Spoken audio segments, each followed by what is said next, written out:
রাতে তো আমি আল্লাহ ডাকতে থাকি, কার কি সমস্যা আছে বান্দা, আমি রবকে একবার বল, আমি রবকে একবার বল, আমি রবকে একবার ডেকে তো দেখ।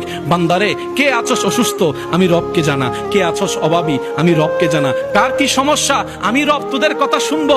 রব ডাকতে থাকে, রব ডাকতে থাকে, আপনি আমি ঘুমাইতেই থাকি, ঘুমাইতেই থাকি, ঘুমাইতেই থাকি, রব ডাকতে থাকে, অভাবী কে আছো আমার কাছে আসো।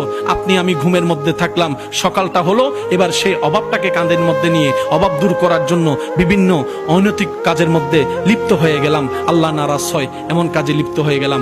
রব বলে যে একটু অপেক্ষা তো করতেই আমার জন্য। এই অপেক্ষাটার নামই হচ্ছে সবর, এই অপেক্ষার নামই হচ্ছে ধৈর্য।